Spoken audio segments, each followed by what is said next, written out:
membahas bagaimana sirah nabawiyah, bagaimana kehidupan Rasulullah Muhammad Shallallahu Alaihi Wasallam, tauladan utama kita yang kita nantikan insya Allah syafaatnya di hari akhir tuh insya Allah.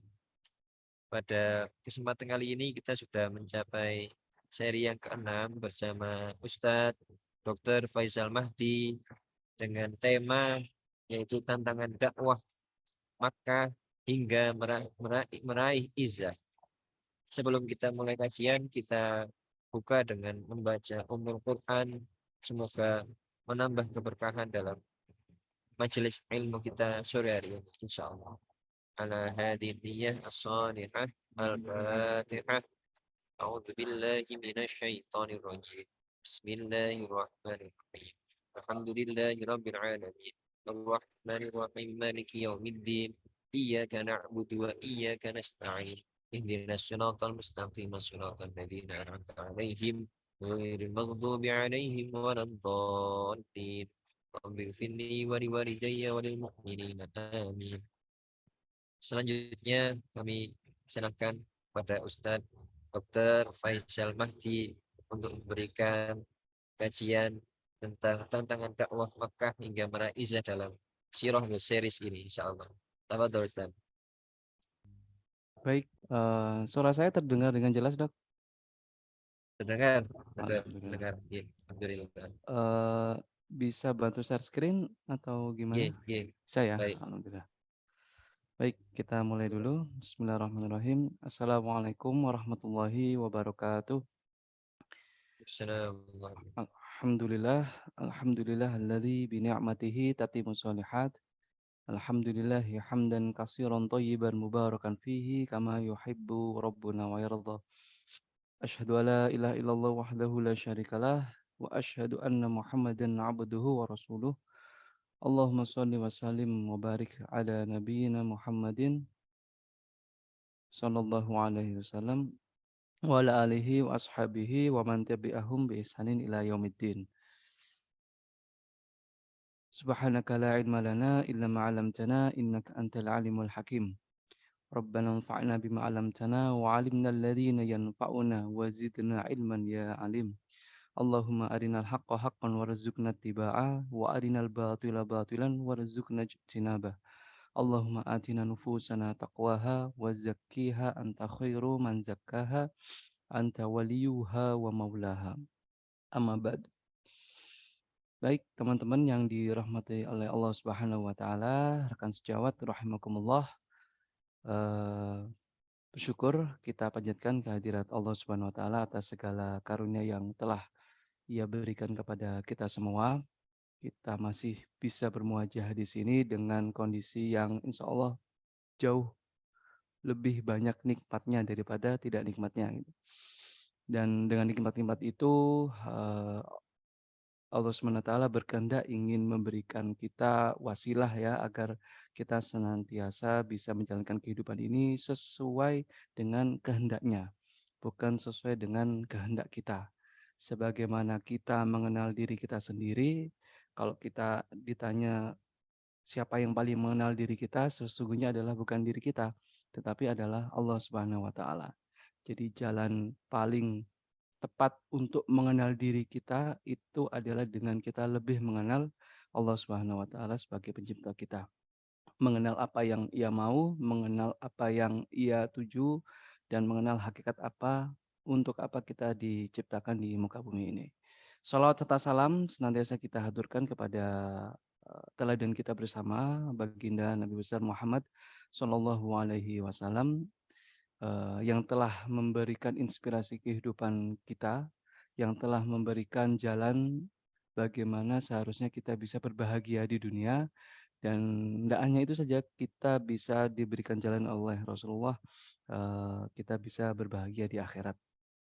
Baik teman-teman yang dirahmati Allah, rekan sejawat rahimakumullah, pada pertemuan sore hari ini kita akan membahas tentang bagaimana aktivitas, bagaimana lika-liku kehidupan dakwah Rasulullah di Mekah selama secara ini ya, secara umum ya, secara umum. Kita kemarin kalau tidak salah sudah membahas awal Rasulullah beraktivitas sejak dimulai dengan turunnya wahyu kedua ya, dengan perintah dari Allah SWT untuk memperingati, manusia, "Ya ayyuhal muddatsir qum fa'andzir."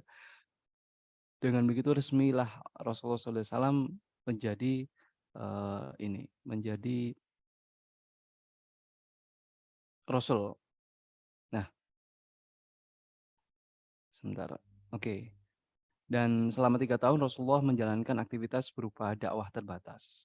Setelah itu barulah, ada sebuah perintah dari Allah SWT yaitu su surat, eee, surat Asy-Syu'ara ya kalau tidak salah, yaitu, Rasulullah SAW diberi perintah untuk memperingati, kerabat-kerabat terdekatnya. Dan di situ Rasulullah, mendefinisikan atau mungkin menjalankan aktivitas dakwahnya menjadi dakwah yang terbuka. Yang semula itu terbatas untuk orang-orang tertentu saja, sudah kita bahas di pertemuan sebelumnya, ini sudah menjadi umum. Dakwah sudah tidak, sembunyi-sembunyi lagi atau terbatas lagi, tapi sudah terbuka untuk masyarakat, umum ya. Pada bab ini ya berarti masyarakat Quraisy secara umum. Dan periode Mekah ini adalah periode yang cukup panjang. Rasulullah diutus kurang lebih 23 tahun dengan pembagian 13 tahun di Mekah dan 10 tahun di Madinah. Dan buku-buku sirah itu kebanyakan tidak begitu mengungkap banyak aktivitas yang di Mekah dibandingkan dengan di Madinah. Padahal secara jangka waktu cukup panjang 13 tahun. Tetapi ya itu tadi, penulis-penulis sirah, jarang mengungkap secara detail. Meskipun ada ya beberapa satu 2 yang membahas secara detail, tapi secara umum, apalagi kita ya konsumsi awam seperti ini, jarang. Hanya ada beberapa peristiwa-peristiwa saja yang itu terangkat.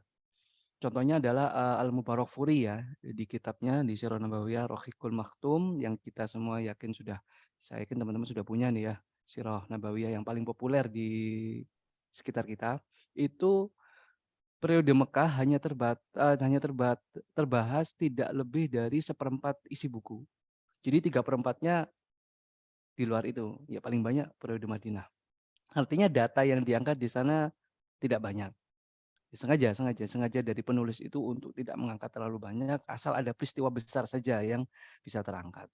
Mulai dari dakwah terbatas, ada dakwah Siriyah ya, kemudian dakwah Jahriyah, ada peristiwa hijrah ke Habasyah, kemudian pemboikotan, kemudian nanti ada peristiwa Amul Huzni atau tahun kesedihan dan di situ dilanjutkan dengan Isra Mi'raj dan terakhir menawarkan dakwah Islam ke kabilah-kabilah di luar Mekah. Dan ditutup dengan Baiat Aqobah ya, dan kemudian Rasulullah hijrah. Itu aja. Padahal kalau mau didetailkan sebenarnya bisa, luar biasa ya. Banyak sekali ibrah, hikmah dan pelajaran yang mungkin bisa kita ambil di sini. Bagaimana lika-liku dan dinamika kehidupan Rasulullah, dakwah Rasulullah, dan inti-inti ajaran Islam itu teraplikasikan di, periode Mekah ini. Baik, periode Mekah ini sungguh sangat luar biasa ya bagi Rasulullah. Beliau mengemban perintah dari langit dan menjalankannya itu sendirian. Bayangkan aja, sendirian, alone ya, nggak ada yang lain, nggak ada tim yang lain. Padahal perintahnya dari Allah itu, "Wa ma arsalna rahmatan lil alamin." Risalah Islam ini harus disebar ke seluruh penjuru negeri, nggak hanya negeri ya, penjuru bumi, bahkan alam semesta. Dan itu skalanya tidak hanya regional saja, tapi seisi bumi. Ya Rasulullah ngerjakannya sendirian di awal. Ditambah lagi lingkungannya itu memusuhi. Yang memusuhi itu bahkan memiliki segalanya. Punya pengaruh, punya kekuatan, punya kekayaan, punya kekuasaan, dan yang lain-lain. Dan Rasulullah harus membawa risalah kebaikan ini ke mereka semua juga. Jadi Rasulullah ada tanggung jawab besar, tidak hanya membuat Islam itu eksis saja, tidak. Tetapi keberadaan Rasulullah itu harus bagaimana caranya bisa mengembalikan keadaan jahiliyah itu menjadi risalah. Sehingga yang dilakukan Rasulullah itu kalau kita mau membaca detail di Mekah itu sebenarnya Rasulullah itu bermain politik luar biasa. Tidak hanya melawan sistem ya, tapi berusaha untuk merubah sistem. Ini dahsyat ini. Bagaimana dakwah Rasulullah itu apa ya, Rasulullah itu bermain cakep lah ya.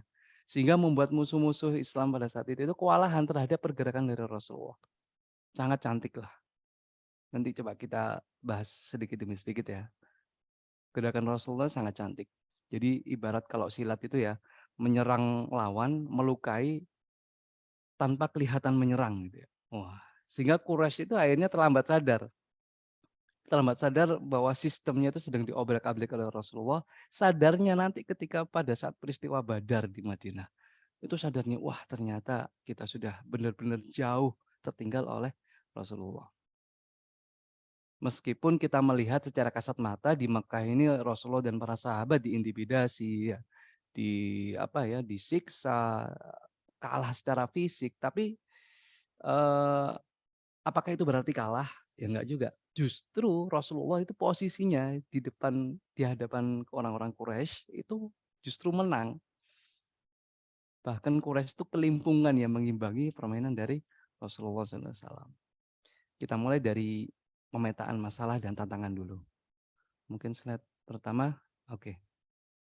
Ada 3 poin di sini ya di awal ya tentang tantangan ya, tentang tantangan internal dari kubu Rasulullah sendiri, kemudian nanti ada tantangan eksternal dan bagaimana upaya-upaya Quraisy untuk menghalangi dakwah dari Rasulullah SAW. Yang pertama adalah tantangan internal, yaitu keluarga. Keluarga. Bab ini sangat penting di mata jahiliyah. Ini berkali-kali kita bahas ya di beberapa pertemuan sebelumnya ya. Bahwa keluarga di mata orang-orang Quraisy, jahiliyah Quraisy itu lebih dari segalanya, keluarga itu. Kehormatan itu ada di keluarga. Makanya muncul asobiah jahiliyah ya, fanatisme terhadap keluarga.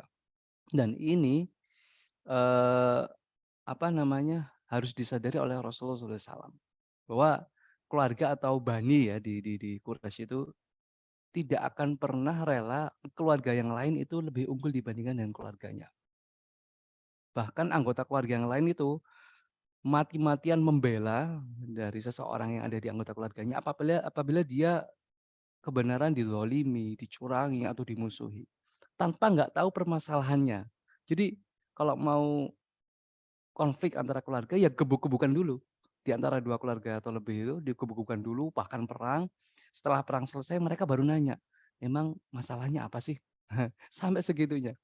Karena jahiliyah itu tadi, mereka nggak tahu inti masalahnya, asal keluarganya itu dimusuhi, ya mereka bela mati-matian. Baik itu keluarganya benar maupun salah.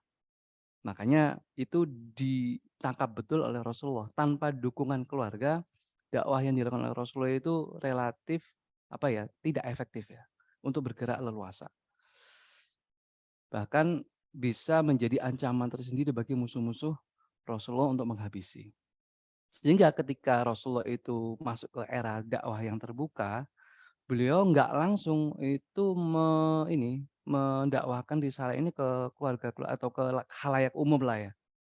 Khalayak umum enggak, tapi memastikan dulu keluarganya yaitu Bani Hashim ya, keluarga inti Rasulullah kan Bani Hashim, itu mendukung atau menolak. Makanya mereka dikumpulkan ya. Rasulullah di awal itu mengumpulkan keluarganya, Bani Hashim, kemudian iya paman-pamannya ya, tokoh-tokohnya itu, dan memastikan pandangan mereka gimana. Langsung Rasulullah bilang bahwa aku mendapatkan risalah, aku adalah utusan Allah dan seterusnya seterusnya. Dan singkat cerita, ada 2 pertemuan kalau tidak salah. Pertemuan pertama langsung di-cut oleh Abu Lahab. Abu Lahab langsung meng-cut pertemuan itu tanpa Rasulullah memberikan penjelasan, tetapi Rasulullah mengundang kembali paman-pamannya, dan disitulah Rasulullah menyampaikan maksud tujuan tentang dakwah Islam. Kesimpulannya apa? Kesimpulannya bahwa paman-paman Nabi yang itu diwakili oleh Abu Thalib ini yang paling ini ya, yang paling dominan, yang paling berkuasa di Bani Hashim.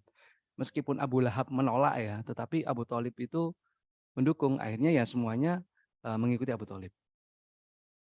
Mereka membela Nabi. Nah ini menarik. Mereka orang-orang Bani Hashim sepakat membela Rasulullah bukan faktor iman, tetapi faktor keluarga tadi.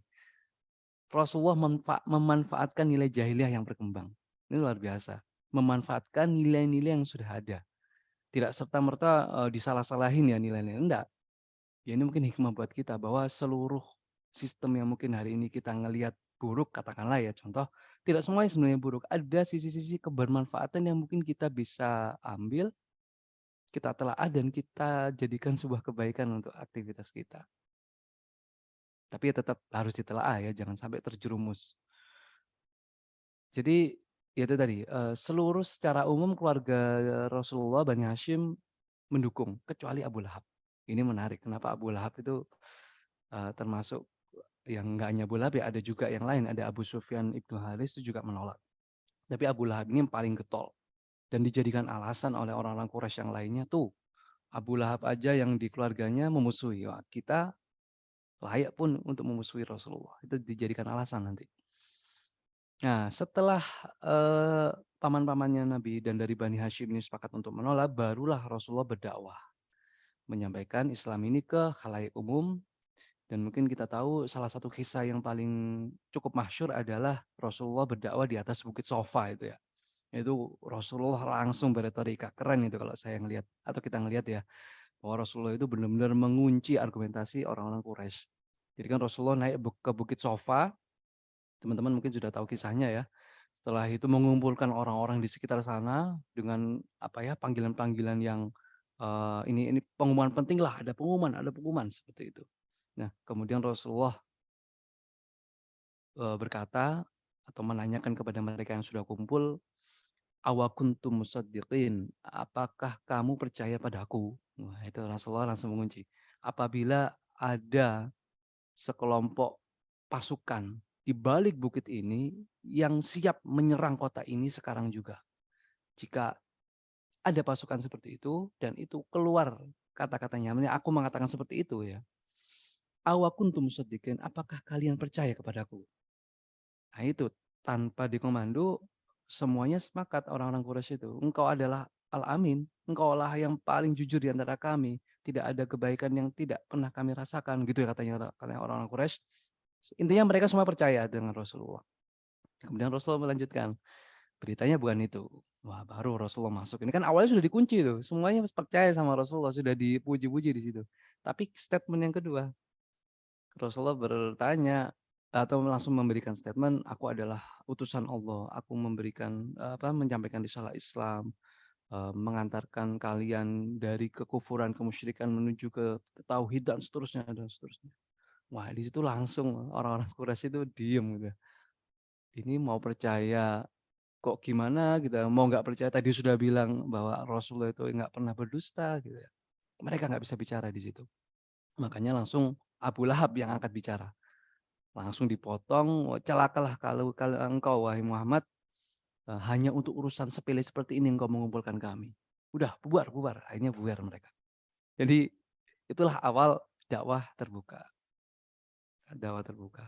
Dan itu tadi intinya dari keluarga sudah selesai ya, ada dukungan karena nilai-nilai asobeh. Yang kedua adalah koordinasi dan manajemen. Oh, ada manajemennya juga ternyata Rasulullah di sini, di Mekah padahal. Sahabat kan itu sudah banyak yang masuk Islam selama 3 tahun awal. Otomatis butuh koordinasi dan itu dari berbagai keluarga kan ya, dari berbagai bani, sudah kita bahas kemarin. Ada nilai asobiah juga di dalamnya, bahwa ada permasalahan yang itu menimpa seseorang di keluarga itu, di keluarga bani itu nggak boleh ikut turut campur tangan Rasulullah. Harus diselesaikan di bani itu. Rasulullah nggak campur tangan. Sehingga koordinasi di sini menjadi tantangan tersendiri. Contohnya Bilal. Tahu ya, Bilal itu budak dari Umayyah bin Khalaf. Kalau tidak salah dari Bani Jum'ah. Nah, itu Rasulullah nggak bisa intervensi. Bilal disiksa, ditimpukin batu kayak gitu. Rasulullah nggak bisa ngapa-ngapain. Karena terpagari oleh nilai-nilai jahiliyah tadi, asabiah tadi. Kalau Rasulullah campur tangan, wah itu justru kontraproduktif. Akan mengancam ya dakwah itu sendiri ya. Jadi Rasulullah butuh manajemen khusus di sini untuk menyampaikan wahyu bahkan. Kan wahyu terus berdatangan ini nanti. Wahyu terus berdatangan, terus turun maksudnya disampaikan oleh Jibril, Rasulullah menerima wahyu, kan wahyu harus disampaikan, baik ke khalayak umum atau sahabat-sahabat yang sudah masuk Islam. Nah, bagaimana cara menyampaikan ini agar wahyu itu merata diterima di seluruh kaum muslimin di tengah-tengah tekanan dari orang-orang Quraisy? Ini butuh manajemen yang baik. Solusinya adalah dengan terbentuknya Darul Arkom. Darul Arqam. Jadi Darul Arqam itu adalah buah dari manajerial Rasulullah berkoordinasi di rumahnya Al-Arqam bin Abi Arqam ini ya. Dan di sana Rasulullah ya tentu saja ini hidden ya, yang di Darul Arqam ini hidden. Orang-orang Quraisy nggak tahu. Taunya nanti setelah tahun ke-6 itu baru tahu ada aktivitas di Darul Arqam. Ini strategi Rasulullah yang sangat jitu. Apalagi kita tahu Arqam bin Abi Arqam itu adalah sahabat ya, sudah masuk Islam. Itu golongan keluarga dari Bani Makhzum. Kalau teman-teman ingat siapa orang-orang Bani Makhzum, wah itu keluarganya Abu Jahal, keluarganya Walid bin Mughirah, orang-orang yang paling getol memusuhi Rasulullah itu ya. Juniornya Arqam bin Abi Arqam masuk Islam dan Rasulullah menjadikan rumahnya Arqam bin Abi Arqam itu menjadi markasnya Rasulullah. Markas di ini ya di keluarga musuh. Wah, luar biasa. Ini strategi yang sangat cantik dari Rasulullah. Dan ini nggak disadari oleh orang-orang Quraisy. Kemudian tantangan selanjutnya adalah posisi kaum lemah, orang-orang lemah di Mekah. Banyak, ya tidak sebanyak orang-orang yang tidak lemah ya, tapi ini patut harus dijadikan perhatian oleh Rasulullah. Ini tidak kita bahas karena ini ada pembahasan tersendiri, yaitu tentang hijrah ke Habasyah.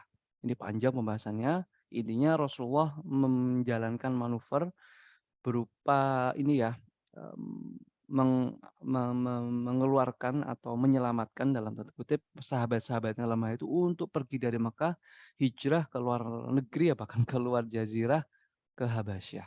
Ini strategi yang luar biasa. Sehingga yang tersisa di Mekah itu orang-orang yang ya memang sudah strength, sudah kuat, tapi tetap masih mendapatkan yaitu tadi tekanan-tekanan dari orang-orang Quraisy. Tantangan selanjutnya adalah ekonomi. Bagaimanapun juga ya aktivitas dakwah itu butuh modal. Ya, Rasulullah sejak berdakwah itu perlu diketahui teman-teman ya. Rasulullah berdakwah itu tidak lagi menjalankan profesi sebagai pengusaha. Sudah tidak lagi berbisnis sebagaimana sebelumnya. Rasulullah kan ini ya pengusaha besar, apalagi setelah menikah dengan Khadijah menjadi ini ya manajernya Khadijah untuk jual beli perdagangan ekspor impor itu ya. Ketika Rasulullah menjadi nabi ya sudah ditinggalkan profesi itu. Otomatis ya income tidak ada hanya dari milik hartanya Khadijah saja. Sumber keuangan Rasulullah itu habis untuk membiayai dakwah. Dan kekayaan Khadijah pun itu juga ludes. Ludes. Kita tidak menemukan fakta, keterangan, riwayat yang menerangkan eh, warisan dari Khadijah. Nggak ada. Nggak ada. Padahal Khadijah itu kaya raya. Kaya raya. Tetapi itu tadi, untuk dakwah Rasulullah diberikan semuanya sampai habis. Dan apa yang dilakukan oleh Rasulullah itu secara pribadi. Tapi secara keumatan Rasulullah mengaktifkan peran sahabat di sini untuk bersedekah, untuk sedekah. Salah satunya ya jelas ada Abu Bakar, ada Utsman, ada Abdurrahman bin Auf dan seterusnya yang itu juga rela menghabiskan hartanya di Mekah untuk dakwah ya, untuk membebaskan budak. Abu Bakar aja itu tercatat ada belasan budak yang dibebaskan ya selama di Mekah. Luar biasa, kaya raya Abu Bakar itu, kaya raya. Oke, itu tantangan yang internal ya. Kemudian slide yang selanjutnya yakni tantangan Rasulullah di Mekah yaitu tantangan eksternal. Tantangan eksternal. Eh, Internal sudah selesai ya, sudah teratasi, sudah terdesain oleh Rasulullah. Kemudian tantangan eksternal baru beliau hadapi ya tentu saja dengan lebih ringan lah ya. Soalnya Rasulullah ya tentu fokusnya ke internal dulu, baru fokus ke eksternal. Kalau fokus ke eksternal, internal belum selesai, wah itu membuat berat sendiri gitu. Menyesakkan dada lah ya. Ada kerepotan sendiri nanti kalau internalnya belum kelar. Makanya Rasulullah menyelesaikan dulu yang internal. Yang eksternal apa saja? Yang pertama adalah fanatisme suku. Fanatisme suku, yes. Nyambung ke yang tadi ya, asobiyah tadi ya. Rasulullah mentok kebentur dengan fanatisme suku ini. Nggak bisa intervensi keluarga-keluarga lain, bani-bani yang lain gitu ya. Nggak bisa memainkan sebagai leader di Mekah. Yaitu tadi ya contohnya. Abi Bilal disiksa, Rasulullah nggak bisa ngapa-ngapain. Ada lagi korbannya ya, yaitu yang sudah syahid juga, yaitu Sumayyah dan Yasir. Itu kan dibunuh itu. Itu maulanya Bani Makhzum, dibunuh di tangannya Abu Jahal. Rasulullah bisa ngapain? Nggak bisa apa-apa. Apa sikap Rasulullah? Ya hanya bisa berkata, "Sobron ala Yasir." Bersabarlah wahai keluarga Yasir. Fa inna mau'idukumul jannah. Kita bertemu nanti di surga. Uh, sudah disiksa kayak gitu, nggak ditolong kan. Itu kan kalau kita nggak paham duduk perkaranya, kita kan pasti mengkritik, "Wah ini Rasul gimana? Sahabat disiksa kok diam aja?" Nggak bisa soalnya. Sistemnya sudah seperti itu. Rasulullah terbentur dengan sistem bani-bani ini tadi. Kenapa Rasulullah nggak intervensi Abu Jahal? Justru jika Rasulullah intervensi, itu kontraproduktif. Masyarakat akan menilai buruk Rasulullah. Muhammad telah campur urusan keluarga lain. Itu artinya Muhammad membawa gerbong Bani Hashim untuk berhadapan dengan Bani Makhzum. Contohnya kayak gitu. Wah jelas ini isu dimanfaatkan lawan ini. Abu Lahab yang dari dalam keluarga nanti bisa ngompor-ngompori. Tuh kan Muhammad dengan ajarannya itu membuat Bani Hashim perang kayak gitu. Kemudian yang di luar juga Abu Jahal menyebarkan isu Muhammad membuat gaduh dan seterusnya. Jadi membuat opini-opini. Jadi intervensi Rasulullah itu tidak dilakukan karena tidak membawa maslahat sama sekali. Ini tantangan besar juga. Rasulullah pada saat periode Mekah ini meminta sahabat itu untuk silent, untuk tiarap, untuk menyembunyikan keislamannya. Karena itu tadi, meminimalisir intrik-intrik serta tekanan dari Quraisy. Karena itu Rasulullah nggak bisa melindungi secara langsung. Beda kalau nanti di Madinah ya. Apalagi atau nanti di akhir-akhir tentang masalah izah. Nah, kalau itu sudah beda lagi nanti. Oke, yang kedua adalah kendali sistem politik. Sistem politik. Rasulullah nggak punya kendali, nggak punya apa-apa di Mekah. Memang pribadi Rasulullah itu berkarisma, punya wibawa, dihormati, ya. Tetapi kendali sistem nggak punya. Ya, bagaimana Rasulullah itu melawan sistem? Nggak hanya melawan ya, Rasulullah ini berusaha untuk merubah sistem, itu kan kerjaan berat itu ya. Kerjaan paling nggak enak itu.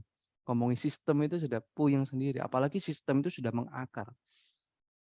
Tapi ternyata enggak teman-teman. Rasulullah itu berhasil merubah sistem itu perlahan demi perlahan. Tanpa disadari oleh orang-orang Quraisy. Cantiknya itu di situ.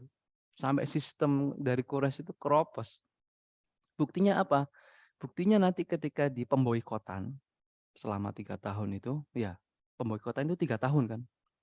Sahabat Rasulullah, sahabat dan pendukungnya, yaitu Bani Hashim dan Bani Muthalib juga itu nanti, itu diboikot oleh orang Quraisy. Nggak boleh berinteraksi, nggak boleh ngasih makan, ngasih logistik, nggak boleh berjualan dan seterusnya selama 3 tahun. Luar biasa ini berat ini, fase yang juga nggak kalah berat. Tapi tahu nggak apa yang membuat pemboikotan ini berakhir? Iya, ada yang bilang karena naskah perjanjian pemboikotan itu dimakan rayap. Tetapi yang lebih nyata adalah ada tokoh-tokoh Quraisy yang itu justru menentang kebijakan Abu Jahal dalam pemboikotan itu. Wah, menarik ini. Abu Jahal aja kaget. Kok jadi begini kita yang semula satu suara kok malah jadi berselisih. Ada tokoh-tokoh Quraisy itu merasa iba ini ngapain kita Muhammad salah apa sih kayak gitu loh.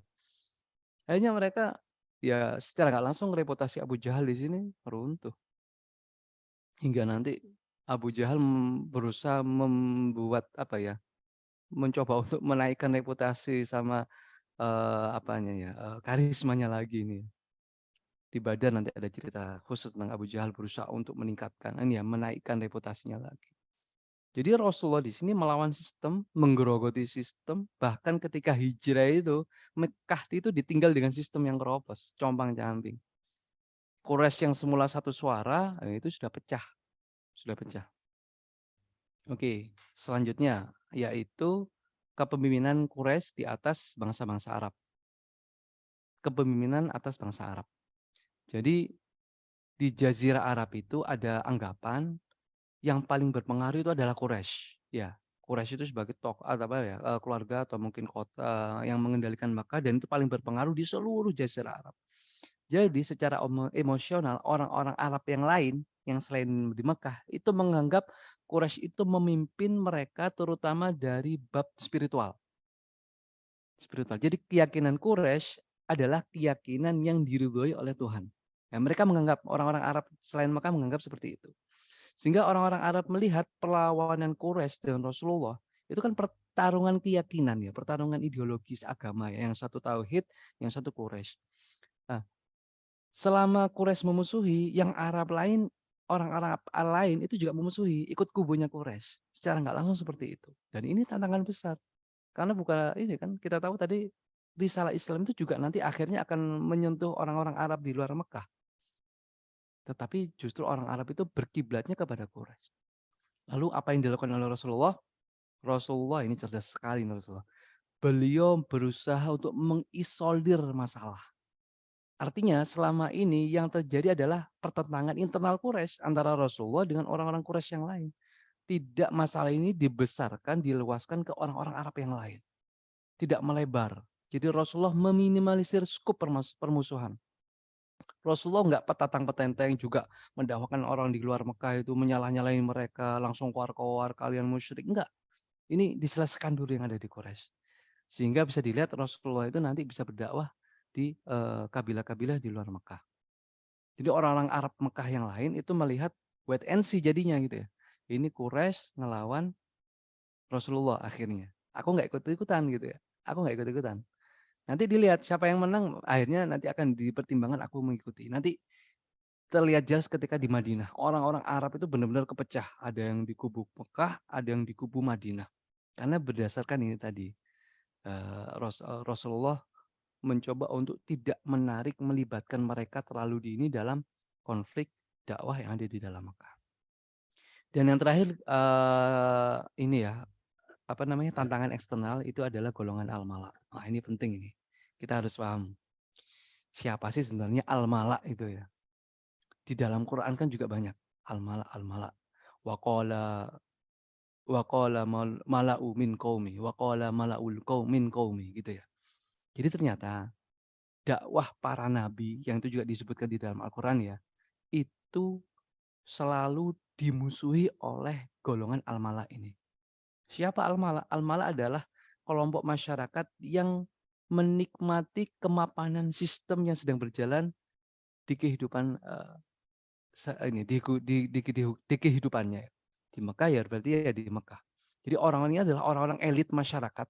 Ya kebanyakan tokoh, pemimpin, mereka memegang kendali, kebijakan, politik, ekonomi semua dipegang al-mala ini dan mereka menentang para nabi. Jadi sebenarnya yang menentang Islam itu sebenarnya ya di mana-mana ya golongan al-mala ini gitu ya.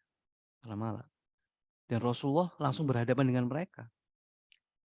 Di Mekah itu, penduduk Mekah, perlu teman-teman ketahui, itu jumlah penduduknya saat itu kisaran 7.000 sampai 8.000. Ya kita ambil 8.000 lah ya.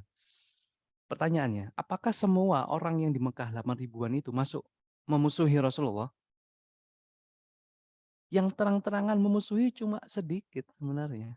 Kalau mau dihitung ya angka 20, 30 itu udah banyak. Dari 8 ribuan loh ya. Dan mereka adalah golongan al-mala. Dan kalau bukan karena al-mala ini, orang-orang musyrik lain yang di Mekah itu ya biasa-biasa aja sama Rasulullah sebenarnya. Sulit untuk memusuhi Rasulullah. Apalagi ya menyiksa atau memukul nanti kita bahas ya. Bagaimana tidak, siapa sih di Mekah ini orang yang nggak kenal Rasulullah? Kebaikan Rasulullah kan sudah jelas dikenal. Tadi juga ada testimoni. Orang paling jujur, al-amin. Satu kota itu merasakan kebaikan Rasulullah. Pergaulannya, kedermawanannya. Jadi orang-orang Mekah itu sebenarnya berat. Memusuhi Rasulullah itu berat. Sungkan ya, orang baik kok. Jelas-jelas testimoninya seperti itu. Tapi karena sikap al-mala ini berbeda, akhirnya orang-orang mayoritas di Mekah itu pun mengikuti kebijakan dari al-mala itu. Dan pendekatan Rasulullah berbeda antara orang-orang yang memusuhi seperti al-mala itu dengan orang-orang musyrik yang lain itu pendekatannya berbeda. Contohnya, Rasulullah memang memiliki sifat pemaaf ya. Pemaaf, tetapi kadangkala terhadap orang-orang golongan al-mala ini enggak, harus ditegesi kadang-kadang. Rasulullah pernah tawaf. Di Mekah itu pernah tawaf. Pas tawaf itu wah itu orang-orang gitu teman-teman bisa membayangkan ya kalau di Ka'bah itu pada zaman Nabi dulu di sekeliling Ka'bah itu ada tempat nongkrongnya keluarga-keluarga tadi. Bani ini di sini, bani ini di sini ya, ke tempat cangkruk lah. Nadi namanya, Nadi. Itu ada Bani Makhzum di mana, Bani Hashim di mana, Bani Abdi Syams di mana. Itu punya tempat cangkruknya sendirilah. Nah itu ketika Rasulullah tawaf, itu diketawain, cengir-cengir, dirasani, ya kayak dibully gitulah ya. Rasul tahu, wah ini sedang menghina aku gitu. Setelah Rasulullah selesai tawaf, kemudian datang ke kumpulan orang-orang ini ya, tokoh-tokoh itu tadi. Ya masyarakat Quraisy, Rasulullah bertanya, bilang kepada mereka, ya masyarakat Quraisy, wahai orang-orang Quraisy, ya mereka itu, tahukah kalian untuk apa aku diutus oleh Allah? Inna maji'tukum bidabah. Aku diutus untuk menyembelih kalian. Oh, gitu. Pendekatannya beda kadang-kadang dengan Rasulullah kepada golongan al-malai. Sekali-sekali tegas, sekali-sekali. Dan itu ya Rasulullah berani dan mereka kadang-kadang ya diem aja gitu. Kadang-kadang diem. Karena ini personal, personal. Oke, slide. Kita masuk ke upaya-upaya perlawanan Quraisy ya. Apa sih yang dilakukan oleh Quraisy selama ini ya, selama Rasulullah berdakwah di Mekah, itu kita bagi beberapa, perlakuan terhadap diri pribadi Rasulullah, terhadap risalah Islam atau Al-Qur'an, kemudian terhadap para sahabat, dan melalui pendekatan keluarga Nabi Shallallahu alaihi wasallam. Oke, slide. Yang pertama yaitu menyerang diri pribadi Rasulullah. Memberikan stigma kepada Nabi, kepada Rasulullah. Menghancurkan karakter, bullying, dengan menyebutkan nama salah satunya ada Muzammam. Muzammam itu kebalikan dari Muhammad. Orang-orang kafir Quraisy itu menghindari menyebut atau menghina Rasulullah itu dengan namanya, dengan Muhammad. Karena dari segi bahasa nggak pas. Muhammad itu apa sih artinya? Terpuji. Bahkan lebih dari sekedar terpuji. Muhammad itu adalah kumpulan dari sifat-sifat terpuji. Itu dikumpulkan jadi satu membentuk Muhammad. Bahkan Ibnu Qayyim al-Jauziyah dalam salah satu kitabnya melis ya, nama-nama Rasulullah itu sampai 200. 200 nama Rasulullah, baik-baik semua. Itu terkumpul dalam satu nama yaitu Muhammad. Secara kuantitas itu Muhammad itu terpuji sekali. Nah, orang Quraisy itu tahu nggak mungkin kita itu menghina Muhammad dengan namanya. Contohnya Muhammad gila, contoh ya, contohin Muhammad gila. Itu malah diketawain. Kalian itu gimana sih? Menghina orang yang kalian puji. Menghina yang kalian puji. Kan Muhammad orang yang terpuji. Kalian hina itu nggak pas. Diketawain. Akhirnya mereka mencari nama yang lain untuk membunuh karakter Rasulullah itu, yaitu Muzammam. Muzammam ini kebalikan dari Muhammad. Wahai Muzammam, ya Muzammam. Ya Rasulullah ya nggak baper-baper amat dibilang Muzammam. Ketika diajak Muzammam gitu, Rasulullah dengan nyantai. Siapa Muzammam? Aku nggak kenal gitu ya. Aku Muhammad, bukan Muzammam. Jadi ya nggak baper ketika dihina. Jadi kan penghinaan itu adalah terjadi karena orang itu berada di bawah levelnya orang yang dihina kan ya. Untuk menyetarakan ya, menyamakan level orang antara yang menghina, yang dihina. Ini orang yang levelnya di atas itu harus direndahkan. Dan dia beranggapan dengan menghina itu menurunkan levelnya. Enggak kan, justru orang yang menghina itu levelnya di bawah orang yang dihina. Nah, hanya itu saja ya teman-teman. Rasul juga dituduh gila, dukun, penyihir, wah macam-macam. Nanti ada sedikit penjelasannya ini ya. Mereka pun nanti kebingungan mau memilih apa ya, mau gila, mau dukun, mau penyihir. Kemudian eh, mengolok-olok, lams, menghina ya, mengolok-olok, wailul likulli humazatil lumazah, mencela dan seterusnya, dengan verbal maupun non verbal. Menyakiti fisik, meletakkan kotoran, merobek baju, apa ya, mencekik ya, dicekik Rasulullah saat sholat. Ini parah ini. Dipukul, bahkan Rasulullah pernah pingsan. Dipukul hingga berdarah, diludahi, diinjak lehernya oleh Rasulullah, oleh orang-orang Quraisy. Ini orang-orang orang paling mulia itu diginiin. Masya Allah, subhanallah, Allahumma sholli ala Muhammad. Itu yang dilakukan oleh Rasulullah, orang-orang Quraisy ya, menyakiti fisik. Bahkan sampai ke level ada keinginan untuk membunuh Abu Jahal dan satu lagi Umar. Ada dua orang yang paling berani melantang untuk memberikan ancaman pembunuhan ke Rasulullah. Yang pertama Abu Jahal, yang kedua adalah Umar bin Khattab. Dan ini menjadikan Umar masuk Islam nantinya ya. Nanti ada sedikit kisahnya menarik. Yang selanjutnya adalah slide selanjutnya, menyerang Al-Quran. Wah ini, menodai kesucian dan kesakralan Al-Quran. Merendahkan bobot risalah atau misi Islam. Menganggap Al-Quran itu sebagai dongeng, mitos, asatirul awwalin ya. Dan berusaha menandingi dengan apa ya, menyampaikan kisah-kisah negeri-negeri lain. Wah itu kan di Quran ada kisah-kisah banyak, dongeng-dongeng. Aku juga punya, hanya mereka keliling negeri untuk mengumpulkan kisah-kisah Persia, kisah-kisah Romawi dan ditampilkan itu. Kita juga punya. Kisah juga.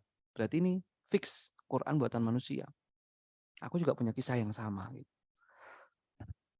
Dan kemudian menganggap Al-Quran itu sebagai plagiat ajaran agama lain. Menolak bahwa ajaran Islam itu berasal dari Allah, tidak berasal dari Allah. Yang juga mereka akui sebagai Tuhan. Sebenarnya teman-teman ya, Allah itu sudah diakui oleh orang-orang Quraisy sebagai Tuhan. Tetapi ya itu tadi, karena musyrik, ya Tuhannya banyak. Selain Allah ada yang lain. Karena mereka mengakui Allah, ya ketika Al-Quran itu mereka akui dari Allah, otomatis ya mereka nggak punya alasan untuk tidak beriman sebenarnya. Makanya mereka di sini berusaha untuk penolakannya itu bersifat epistemologis ya. Jadi mereka menolak bahwa ajaran Islam itu berasal dari Allah. Itu dulu. Makanya kan di kerjaannya kan gini nanti. Menganggap ini syair, puisi, jadi dongeng, kisah, yang sebagainya ya.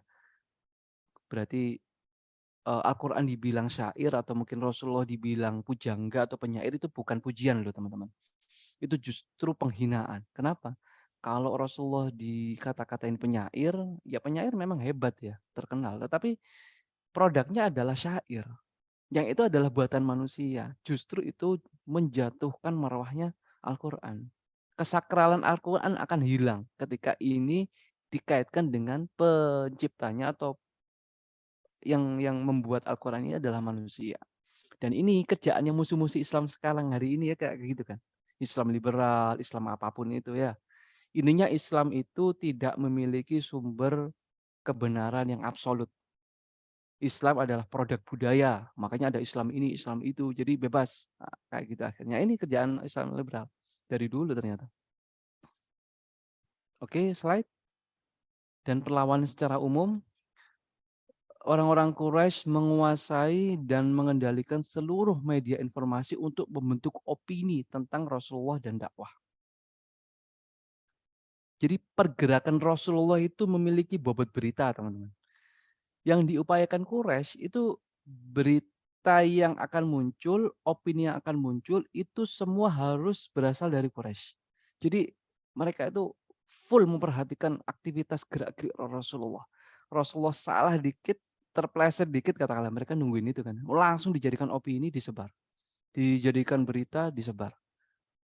Apalagi nanti ketika saat bulan-bulan haji. Kan orang seluruh penjuru negeri datang ke Mekah. Nah, maka mereka berusaha jangan sampai orang-orang yang di luar Mekah itu bisa mengakses Rasulullah SAW tanpa dibekali opini itu tadi. Jadi menemui Rasulullah dengan polos itu dihindari oleh orang-orang Quraisy. Wah bahaya. Mereka bisa langsung terpengaruh dan masuk Islam. Jadi mereka menguasai media pada saat itu. Apa medianya? Wah, tentu saja sederhana, jangan diberatkan hari ini medianya. Tapi ya bisa dikatakan itu media. Apa yang dilakukan? Semua akses dari luar Mekah itu ketika masuk Mekah itu ada pos-pos, ada tempat-tempat khusus yang itu apa ya, diletakkan orang-orang berfungsi untuk memberikan briefing, informasi, opini tadi ya, isu. Orang yang mau masuk Mekah hati-hati, ada Muhammad yang apa tadi, penyihir gila itu, hati-hati ada Muhammad yang seperti ini, seperti itu. Sehingga orang-orang dari awal sudah antipati sama Rasulullah. Nah, itu caranya. Kontennya seperti apa? Terungkap di forum ini, Walid bin Al-Mughirah. Walid bin Mughirah ini pamannya Abu Jahal. Oh, yang juga keras memusuhi Rasulullah, tokoh yang paling berpengaruh di Mekah pada saat itu untuk mereka ini ya, mereka berkumpul mengadakan forum di tempatnya Walid bin Mughirah untuk menyepakati ini Muhammad ini kita jadikan apa? Muhammad ini kita sebut apa? Kita harus sepakat dulu. Mereka ngumpulin orang Quraisy itu, membentuk opini, dan akhirnya mereka kebingungan kan. Kalau teman-teman membaca tadabbur surat Al-Mudatsir, itu kan membahas masalah ini. Mereka kebingungan sekali, eee, Rasulullah itu dikatain apa, "Innahu faqara faqaddar, faqutila kaifa qaddar, summa qutila kaifa qaddar," dan seterusnya. Itu kan isinya tentang Walid bin Mughirah ini kebingungan, ini aduh celaka gitu. Ini enaknya dibuat apa ini Muhammad? Ini dikasih labeling apa? Di-label apa ini Muhammad?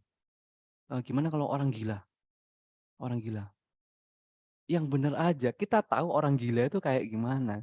Gejalanya orang gila kayak gimana. Dan Muhammad kita katai orang gila. Kita nanti yang dibilang gila. Gak mungkin kita katai orang kita kita mengatai Muhammad itu gila, jelas-jelas sehat seperti itu. Kita tahu orang gila kayak gimana. Ya udah deh, kalau gitu dukun aja lah, dukun-dukun. Dukun. Kita itu, ini mereka bilang kayak gini, kita itu kerjaannya tiap hari ke dukun dan kita tahu dukun itu kayak gimana dan Muhammad itu jauh dari kata-kata dukun. Bingung lagi. Aduh dikasih nama apa gitu ya. Ini aja, penyihir penyihir penyihir. Karena, kata-katanya bisa mempengaruhi. Wah, apalagi penyihir, kita juga tahu penyihir itu kayak gimana. Muhammad itu nggak ya mungkin, ini, apa namanya, berkata-kata yang itu mempengaruhi, tapi Muhammad bukan penyihir, nggak pasti kasih penyihir. Apalagi ya, wah itu mereka bingung, berdebat mereka, "Apa ini?" "Penyair penyair." Penyair lagi. Dan mereka mengakui yang wahyu itu, Al-Quran itu tata bahasanya tinggi. Ini bukan syair ini sebenarnya. Beneran dari Tuhan, tapi mereka mengingkari kan. Dan Rasulullah Muhammad itu bukan penyair, kita tahu dari awal. Muhammad itu nggak bisa syair. Wah bingung sendiri. Akhirnya mereka sepakat, ya udahlah, balik lagi. Ya udah penyihir aja. Nah, akhirnya mereka menyepakati Muhammad atau Rasulullah SAW itu dilabeli oleh mereka sebagai penyihir. Jadi dari dulu ya sampai sekarang. Lagi-lagi sampai sekarang. Musuh Islam itu yang pertama menguasai media. Karena mereka ya miskin argumentasi ya. Sedangkan kekuatan Islam ini, itu kan berada di argumentasinya, di hujahnya itu. Karena Quraisy ini miskin argumentasi, yang dibangun ya akhirnya opini, stigma. Yang dipelihara buzzer. Mereka bikin buzzer-buzzer akhirnya. Ya sama lah akhir ini juga ya. Oke, terakhir yaitu tekanan terhadap keluarga.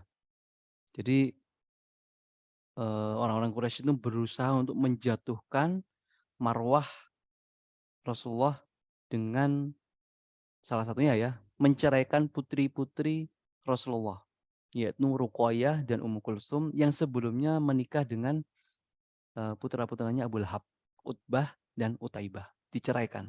Wah ini penodaan besar ini di budaya Quraisy, di budaya jahiliyah pada saat itu, perceraian satu pihak itu benar-benar membuat yang diceraikan itu ini, apa namanya, turunlah marwahnya, jatuh kehormatannya. Kenapa kok bisa gini ya? Mungkin teman-teman saya coba akan sedikit mengangkat masalah, Abu Lahab ini ya. Abu Lahab ini kenapa kok begitu getol ya memusuhi Rasulullah, padahal dari keluarganya sendiri, pamannya sendiri, tapi kok memusuhi sih sebenarnya. Kuncinya teman-teman, sebenarnya tidak hanya di sosok Abu Jahal saja. Oke, Abu Jahal mungkin mohon maaf, Abu Lahab ya. Oke, Abu Lahab mungkin, Abu Lahab mungkin, eee, secara pribadi termasuk yang benar-benar nggak suka dengan Islam, oke lah. Tetapi kok sampai segitu getolnya ya, Abu Lahab ini memusuhi Rasulullah. Ternyata kuncinya ada di istrinya. Istrinya yang bernama Ummu Jamil. Ummu Jamil, namanya aja Ummu Jamil. Ratu kecantikan ya kalau diterjemahkan itu ratu kecantikan Ummu Jamil, Miss Universe-nya Mekah lah. Ya bener, orang yang cukup terhormat Ummu Jamil ini. Tapi di seterhormat-terhormatnya Ummu Jamil, ada sosok yang tidak pernah bisa tertandingi oleh Ummu Jamil, yaitu Khadijah. Wah, Khadijah itu top of the top-nya wanita di masyarakat Mekah. Terhormat, bangsa kaya, bangsawan, kemudian kaya raya, juga baik, jelas-jelas baik, dijuluki At-Thahirah, wanita yang suci dan seterusnya. Ummu Jamil ini sudah merasa tinggi, tetapi ada sosok yang lebih tinggi yang tidak bisa ditandingi, yaitu Khadijah. Makanya untuk menyetarakan ini, okelah besanan aja kalau gitu kita. Makanya setelah itu merasa udah aku dan Khadijah setara. Buktinya apa? Kita besanan. Nah, Utbah dan Utaibah dinikahkan dengan Ruqayyah dan Ummu Kulsum. Ini di zaman jahiliyah ya, belum jadi nabi Rasulullah. Nah, tapi ketika jadi nabi, otomatis Khadijah pun jadi istrinya nabi, udah final. Tidak bisa menandingi. Ya gimana lagi? Mau jadikan Abu Lahab nabi ya nggak mungkin. Jadi ya sudah final nggak bisa. Si siapa, Ummu Jamil ini menandingi Khadijah. Yaitu tadi akhirnya menceraikan kedua anaknya, memaksa mencerai dan yaitu tadi meruntuhkan kehormatan dari Rasulullah. Benar, Rasulullah ternodai di situ. Tapi upaya ini gagal, teman-teman. Kenapa? Karena langsung Allah bela di surat Al-Lahab. Tabbat yada abi lahabi wa tab. Itu kan membahas tentang Abu Lahab. Wah, Abu Lahab kayak gini-gini, tapi di ayat keempatnya muncul. Wamra'atuhu hammalatal hatab. Dan istrinya dan wanitanya, perempuannya, istrinya ya, Ummu Jamil yang membawa kayu bakar, ya yang menjadi kompor. Ya ternyata Abu Lahab itu ya sosok suami yang dikendalikan oleh istrinya, Ummu Jamil. Luar biasa. Jadi hati-hati teman-teman di sini ya. Yang memiliki profesi perempuan, wah ini contoh yang salah ya. Ummu Jamil ini contoh yang salah, jangan diikuti. Ini sepanjang masa dilaknat karena Al-Quran ini dibaca dari awal sampai akhir zaman nanti. Semua manusia, semua orang-orang Islam, bahkan anak-anak kita itu kan hafal surat Al-Lahab itu melaknat Ummu Jamil. Benar-benar pelajaran yang berharga. Pengaruh kita terhadap pasangan kita sebagai seorang istri atau bapak ini ya suami juga itu sungguh sangat berpengaruh. Luar biasa, hati-hati. Dah, slide selanjutnya. Oh ya, ada ini ya sebelumnya, mohon maaf. Yang poin kedua yaitu memprovokasi dan menekan Abu Thalib. Nah ini akhirnya, Quraisy itu juga ada ini ya, tekanan atau mungkin dialog persuasif ke Abu Thalib sebagai pemimpin Bani Hashim. Dan itu nggak sekali.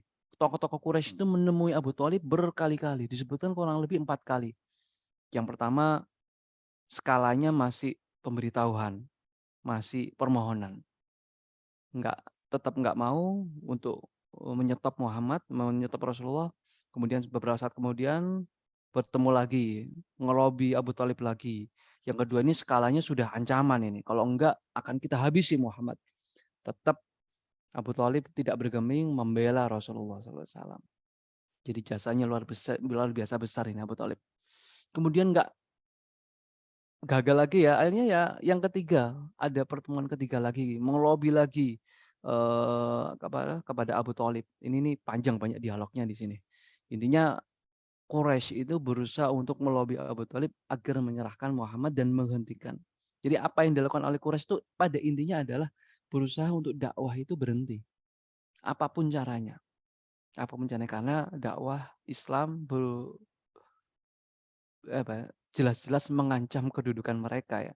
Tatanan tatanan sosial mereka akan tergantikan dengan risalah Islam.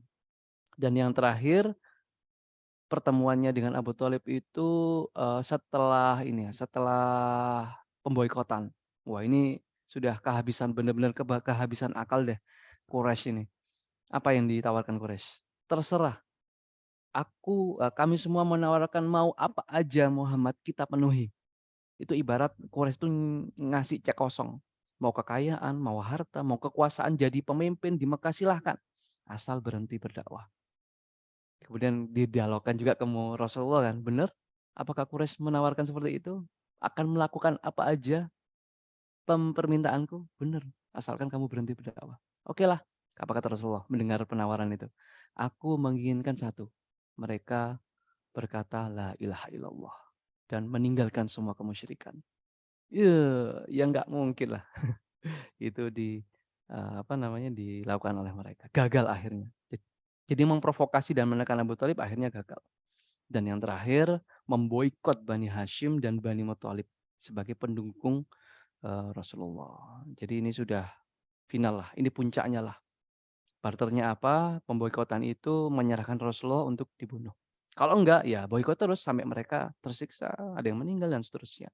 Tapi akhirnya gagal kan pemboikotan. Yang menggagalkan siapa? Ya tokoh mereka sendiri, luar biasa. Jadi mereka sebenarnya nggak kuat-kuat amat secara kekompakan gitu ya. Oke, itu beberapa highlight ya sebenarnya. Kalau mau didetailkan sangat panjang, masing-masing memiliki materi sendiri. Yang tidak kita kupas tadi tentang ini ya, hijrah ke Habasyah dan juga pemboikotan sebenarnya juga ada detailing sendiri. Mudah-mudahan nanti kita bisa, membacalah ya, yang sudah punya buku kitab Sirah Nabawiyahnya. Yang terakhir ini kita bab selanjutnya yaitu tentang bagaimana munculnya izah Islam dengan berimannya 2 tokoh, yaitu Hamzah dan Umar. Pasca masuknya Islam, Hamzah dan Umar, itu tentu ada titik perubahan di situ teman-teman. Tubuh umat Islam yang, semula defensif itu bisa bernapas lega dan sedikit, bermanuver. Dan tekanan Quraisy ini sebenarnya kan bertahap ya, mulai dari yang derajat yang ringan, menengah, sampai berat. Sampai saking beratnya ini kan sahabat dihijrahkan semua ke Habasyah. Tetapi, meskipun relatif aman ya, karena yang menjadi sasaran Quraisy itu sudah hijrah semua ke Habasyah, tapi meskipun begitu, tekanan dari Quraisy itu justru semakin keras sebenarnya. Semakin sulit peluang dakwah di Mekah itu. Dan Rasulullah menyadari, Rasulullah berada di satu titik yang tampaknya sangat membutuhkan yang namanya pilar untuk menyangga dakwah itu, untuk mengembalikan proses dakwah ini sebagaimana mestinya. Dan dari doa beliau ya, nanti ada cuplikan doanya ya, Allahumma aizal Islam, ya Allah karuniakanlah kepada kami izzah. Apa ya izzah itu ya? Izzah itu kan harga diri, kehormatan, apa ya, kalau diterjemahkan juga sulit. Pokoknya izzah itu kita nggak ngapa-ngapain, itu musuh itu sudah gentar duluan. Nah itu izzah. Dan itu ada diri di Umar salah satunya nanti. Dan diawali oleh Hamzah. Nah, kita sedikit sebentar aja membahas yang Hamzah. Hamzah ini paman Nabi, baru masuk Islamnya ya ini di tahun 6 ya. Ini tahun ke-6 Hijriah. Mohon maaf bukan Hijriah. Tahun ke-6 kenabian itu baru masuk Islam. Hamzah. Bayangkan 6 tahun gitu ya. Dan mereka sebenarnya Hamzah ini tidak begitu banyak timbul konflik dengan orang-orang Quraisy yang lainnya. Karena memang Rasulullah sendiri meskipun dibela oleh keluarga Bani Hashim, tapi Rasulullah itu tidak terus membawa gerbong Bani Hashim ini untuk langsung melawan orang-orang Quraisy yang lain, enggak. Makanya Hamzah di sini sebagai tokoh juga tidak banyak berkonflik dengan Quraisy yang lain. Tetapi Hamzah tahu mau keponakannya ini ya, diintimidasi, diolok, dilabel dan lain sebagainya, itu tahu Hamzah, tapi cenderung diam. Karena ya Rasulullah nggak minta bantuan, kayak gitu kan. Nah, hingga sampai pada titik ini, bermula di kasus Sofa, di Bukit Sofa. Suatu hari, Abu Jahal itu berpapasan dengan Rasulullah di Sofa. Abu Jahal menghentikan Rasulullah secara kasar dan mulai menghina dan menyakitinya. Biasa, menghina-menghina, mengolok-olok, mengintimidasi, membuli lah bahasa kita sekarang. Bahkan ada riwayat yang mengatakan sampai Abu Jahal ini memukul Rasulullah. Ini benar-benar keterlaluan ya Abu Jahal. Memukul Rasulullah sampai Rasulullah berdarah. Dan apa yang dilakukan oleh Rasulullah? Rasulullah hanya diam dan tidak membalas sepatah kata apapun, tidak membalas dengan pukulan atau apapun itu, enggak, diam. Tuh, Abu Jahal pun merasa puas.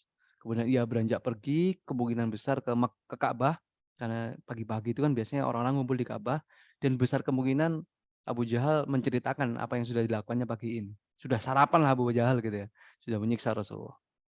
Nah, slide kejadian ini ya disaksikan oleh seorang pembantu dari Abdullah bin Jud'an. Kalau teman-teman masih ingat di materi Hilful Fudul, Abdullah bin Jud'an ini dari golongan Bani Taim, yang itu juga golongan terpandang di Mekah, yang cenderung beraliansi, berafiliasi dengan Bani Hashim. Jadi meskipun banyak yang musyrik, tapi tidak memusuhi Rasulullah.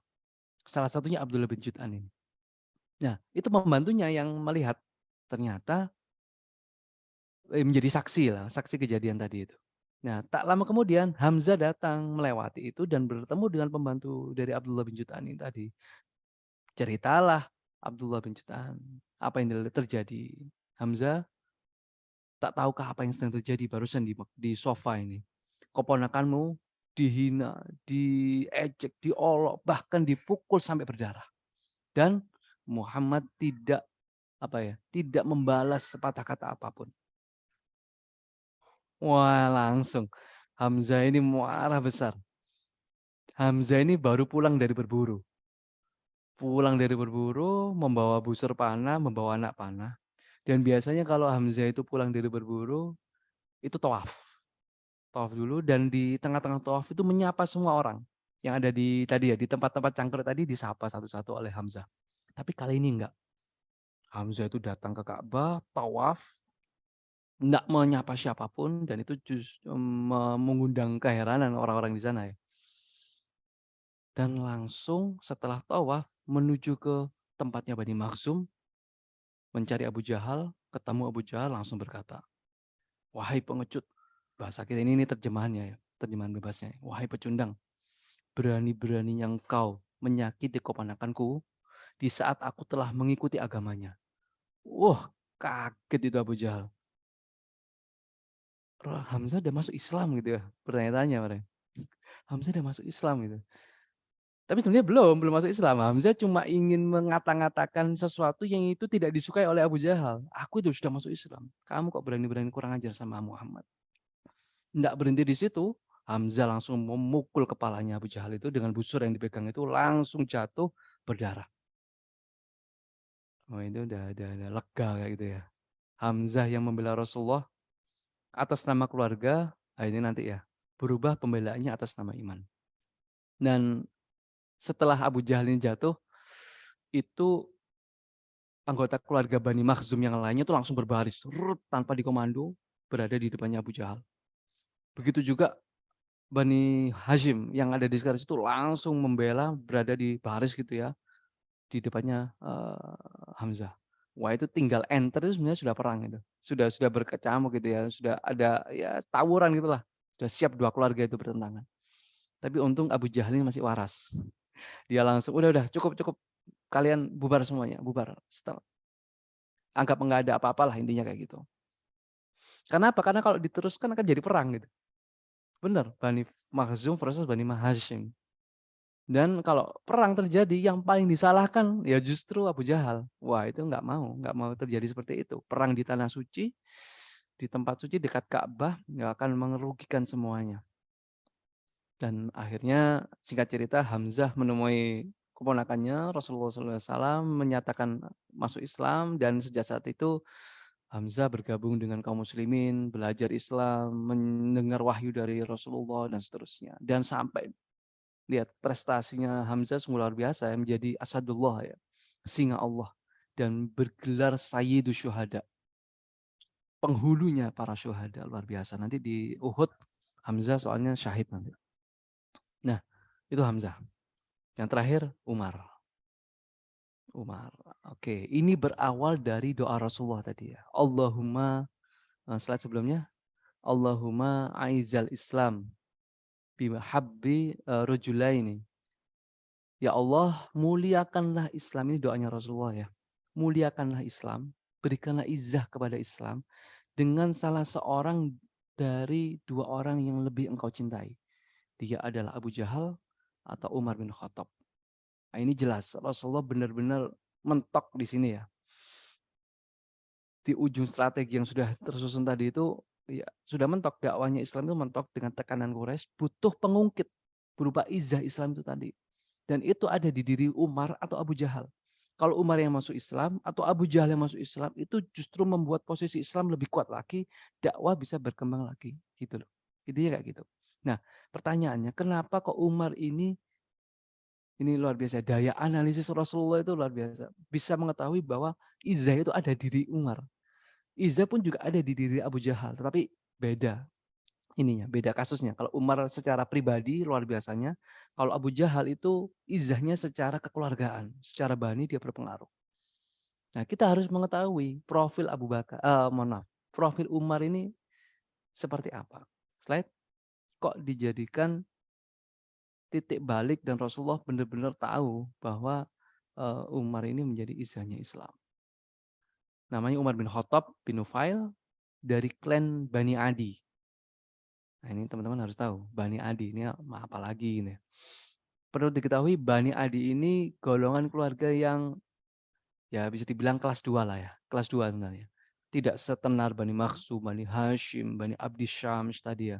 Enggak, tadi keluarga general ya, kelas 2-nya lah. Tetapi ya itu, ibunya bernama Hantamah binti Hashim bin Mughirah. Itu dari keluarga Bani Makhzum. Makanya Umar ini dari nasab ibunya itu cukup terpandang, cukup terpandang. Jadi dengan Abu Jahal itu ya paman lah, Abu Jahal itu pamannya jadi Abu Jahal itu Amir bin, Hisyam bin Mughirah. Kalau ibunya Abu Umar, Hantamah binti Hashim bin Mughirah. Sama-sama dari Bani Makhzum. Terpandangnya di sini. Panggilannya adalah Abu Hafs, karena anak pertamanya Umar adalah Hafsah. Hafsah nanti menjadi istri dari Rasulullah. Kemudian julukannya Al-Faruq atau pembeda. Dan perlu diketahui teman-teman, Umar ini satu dari sekian dikit orang Quraisy yang bisa baca dan tulis. Jadi luar biasa, sosok pribadinya kayak gitu. Orangnya pinter, kemudian tegas, bahkan testimoninya Umar itu dididik dengan keras oleh ayahnya, Khattab. Wah, keras sekali. Dan di tengah didikan-didikan keras itu, Umar banyak belajar sebenarnya, banyak belajar dari banyak belajar sendiri ya, belajar baca tulis, belajar bahasa dan seterusnya. Juga pedagang. Akhirnya Umar ini memiliki posisi di Quraisy apa? Dia itu sebagai dutanya Quraisy. Bisa berdiplomasi, bisa berbahasa dengan bagus dengan orang luar, dan juga bisa menjadi hakim untuk permasalahan-permasalahan di Quraisy. Jadi di zaman jahiliyah Umar itu punya posisi menjadi duta dan menjadi hakim. Luar biasa. Nah, teman-teman yang dirahmati Allah, sebenarnya Umar ini tersentuh oleh Al-Quran atau tersentuh dari risalah itu seperti yang kita ketahui kan, yang cerita yang masyhur itu kan Umar ketika memergoki apa adiknya ya yang sedang ngaji surat Toha itu. Tapi sebelumnya sebenarnya Umar itu sudah tersentuh Al-Quran. Slide awal mula izah Islam itu di sini. Sentuhan iman surat Al-Haqqah. Umar itu pernah suatu ketika tidak bisa tidur di rumahnya. Akhirnya dia memiliki untuk tidur di Ka'bah. Tidur di dekat Ka'bah ya. Nah, perlu diketahui juga Rasulullah itu rutin tiap malam, ya kemungkinan ya tengah malam kan ya, itu menuju Ka'bah dan melakukan sholat malam di sana. Hampir tiap malam Rasulullah. Jadi Rasulullah sholat, baca Al-Quran itu sebenarnya sudah biasa. Orang-orang Quraisy itu mendengar lantunan Al-Quran itu sebenarnya sudah biasa. Tapi kali ini agak sedikit berbeda. Umar di sana mendengar bacaan Al-Quran dari lisannya Rasulullah langsung ketika Rasulullah sholat dan yang dibaca adalah surat Al-Haqqah. Inilah titik balik Umar sebenarnya. Kalau teman-teman tahu surat Al-Haqqah itu luar biasa. Al-Haqqah, Mal-Haqqah, wa ma adraka mal-Haqqah. Kadzabat Samudun wa Adun bil Qari'ah dan seterusnya dan seterusnya. Itu kan menggambarkan kekuasaan Allah seperti apa. Kekuasaan Allah yang tiada bandingnya dan seterusnya. Dan Umar ketika mendengar lantunan itu kayak terbuai, luar biasa. Ini sudah tergetar, sudah gemetaran sebenarnya Umar di saat itu mendengar lantunan ayat Al-Quran dari Rasulullah. Tapi karena masih ada bibit jahiliyah itu langsung denial oleh Umar. Wah, ini kan bukan dari Tuhan ini. Ini seperti penyair lah. Ini adalah syair. Ini adalah puisi lah. Ini adalah sihir lah. Jadi ya biasa aja sebenarnya, nggak usah tajub-tajub amat.